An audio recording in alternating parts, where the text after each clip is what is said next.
Dağlarına çöker toz ile duman. Ben o köyün toprak taşını özledim.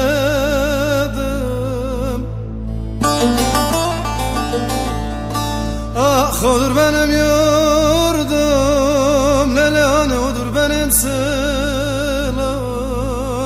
Ben o köyün toprak taşını özledim.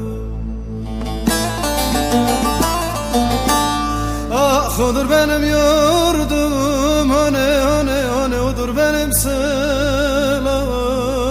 Ben o köyün toprağı taşını özledim.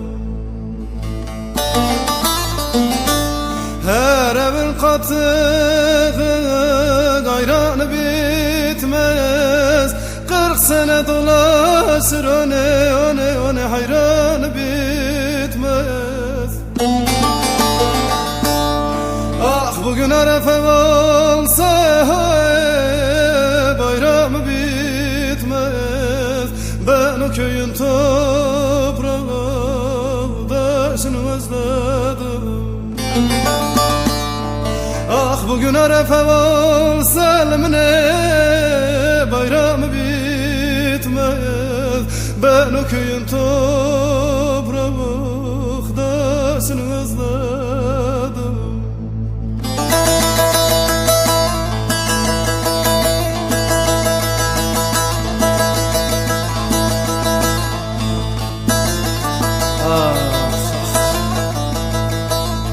Gurbet elin havası ediyor beni sarhoş. Anamın ayranı ekmeği çökeleği ne kadar hoş. Şimdi gurbet eldeyim ya, anladım ya, aney her şey bomboş. Ben o köyün toprak taşını özledim. Ben o köyün toprak taşını özledim. Babamın mirası bir beyaz atı, 40 saraya vermez doğduğu yatı. Ahşaptan evleri, topraktan çatı. Ben o köyün toprak taşını özledim.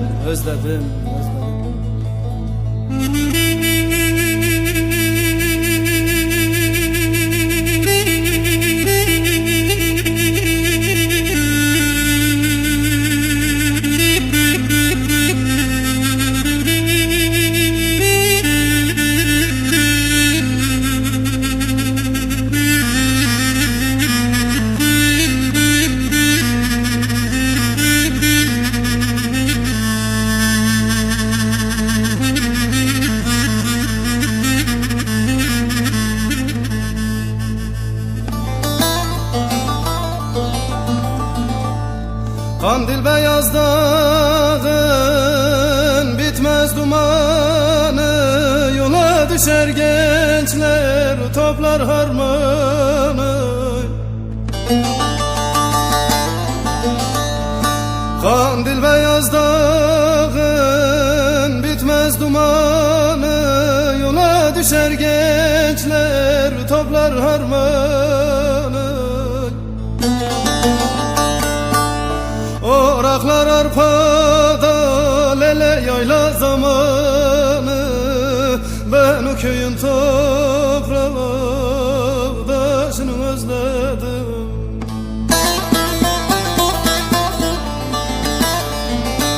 Ah oraklar arpada yayla zamanı.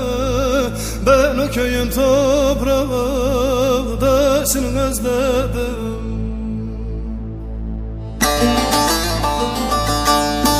Ekinciler köyümde başkadır yazlar. Çeşmenin başına dizilir kızlar.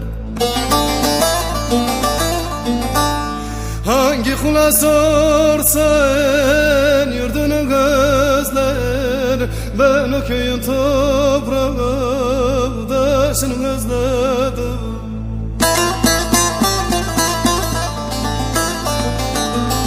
Hangi kula sorsalım köyünü gözler.